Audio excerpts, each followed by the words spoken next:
창세기 41장 33절부터 36절까지 같이 읽습니다. 이제 바로께서는 명철하고 지혜 있는 사람을 택하여 애굽 땅을 다스리게 하시고, 바로께서는 또 이같이 행하사 나라 안에 감독관들을 두어 그 7해 풍년에 애굽 땅의 5분의 1을 거두되 그들로 장차 올 풍년의 모든 곡물을 거두고 그 곡물을 바로의 손에 돌려 양식을 위하여 각 성읍에 쌓아두게 하소서. 이와 같이 그 곡물을 이 땅에 저장하여 애굽 땅에 이말 7해 흉년에 대비하시면 땅이 이 흉년으로 말미암아 망하지 아니하리이다. 아멘. 고린도전서 말씀은 12장이 은사장이고요. 이제 은사 중에 가장 좋은 은사는 사랑이다. 그래서 13장은 사랑에 대한 말씀을 하고 있습니다. 가장 좋은 은사는 사랑인 줄로 믿습니다. 그래서 사랑은 은사의 왕이죠. 그리고 14장에서는 이제 방언에 대한 것들을 더욱더 본격적으로 다루면서, 그러나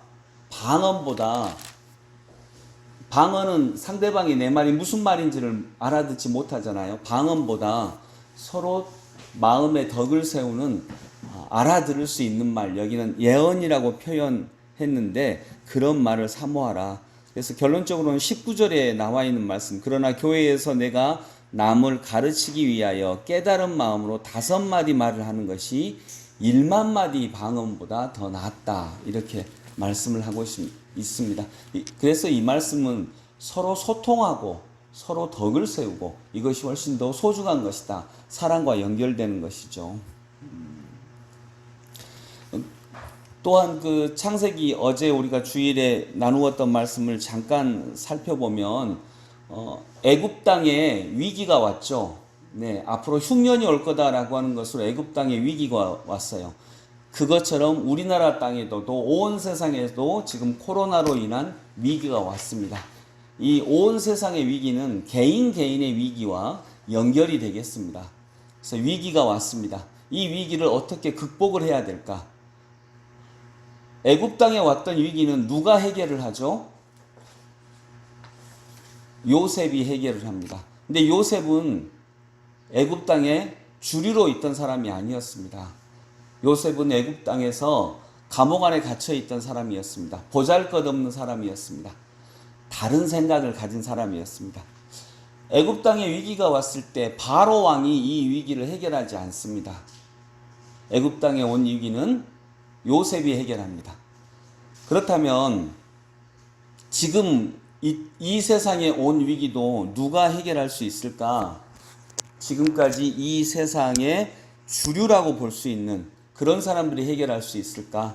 그러지 않고 지금까지 묻혀있던 생각들, 보잘것없었던 것들, 중요하지 않게 생각됐던 것들이 해결할 수 있다라고 하는 것입니다. 지금까지 중요하게 생각하지 않았던 것들이 뭘까요? 저는 그런 면에서 보면 생각의 전환이 일어나야 된다라고 보는 것입니다. 지금까지 중요하게 다루지 않았던 생각들이 지금 인류의 위기를 극복할 수 있는 생각이 된다라고 하는 것입니다. 지금까지 중요하게 다루지 않았던 생각이 뭘까요? 이제 몇 주간의 설교를 통해서 제가 3가지를 보았던 겁니다. 먼저 생태, 그리고 나눔, 그리고 행복입니다. 생태, 나눔, 행복. 이집트에 온 문제는 이집트 사람이 해결하지 못합니다. 요셉은 이집트 사람이 아니거든요. 지금 이 세상에 온 문제도 전혀 다른 차원으로 해결을 해야 됩니다. 지금 내가 만나고 있는 문제는 지금의 내가 풀지 못합니다. 왜냐하면 지금 내가 만나는 문제는 지금의 내가 만든 문제이기 때문에 그렇습니다. 그렇다면 지금의 나의 문제는 지금의 내가 풀지 못하니까 뭐가 달라져야 되냐? 내가 달라져야 돼요. 지금의 나에서 전혀 다른 나로 변화되어야 한다는 거죠. 그러려면 먼저 생각이 바꿔야 되는 것입니다. 생태에 대한 얘기는 많이 했고 나눔에 대한 얘기를 어제 그래서 먼저 첫 번째로 살펴보았습니다. 나누지 않으면 공멸합니다. 안전뱅이와 맹인의 이야기처럼 나누지 않으면 함께 멸망합니다. 그래서 이제는 우리가 서로 나누어야 합니다. 요셉은 여기서 정말 잘 나눕니다. 그리고 47장에 보면 위험을 당했던 사람들이 와서 요셉에게 감사하며 머리를 조아리며 우리의 생명을 건져주셔서 감사합니다 라고 인사하는 장면이 나오거든요. 요셉은 생명을 나눕니다. 풍성할 때에 풍년의 때에 물질을 나눕니다. 이 물질을 통해서 이 물질을 그동안 나누지 못했던 사람들과 나눕니다. 그리고 함께 살아갑니다. 앞으로 우리나라도 또 온 세상도 이런 측면으로 다가가야 된다라고 하는 것입니다. 그래서 어제 지구는 현재 120여 명의 사람들이 충분히 먹을 수 있는 먹이가 있습니다. 곡물이 있는데 그 중에 4분의 1을 소가 먹습니다. 사람이 아니고요. 그리고 사람은 아프리카나 어려운 지역의 사람들이 5초에 한 명씩 10세 미만의 아이들이 죽어가고 있습니다. 그것은 우리에게 공멸을 가져올 것입니다. 그 참혹한 때에서 얼른 벗어나기 위해서 우리는 앞으로 우리가 살아가기 위해서라도 나눔은 절대적이다라고 하는 것을 어제 살펴보았습니다. 저희들이 어떻게 이 말씀 듣고 당장 삶을 바꾸겠습니까? 그러나 조금씩 바꿔가면서 하나님이 우리에게 코로나로 인해 주신 사인을 놓치지 않고 생태와 서로 공존하고 나누고 또 온 지구 사람들이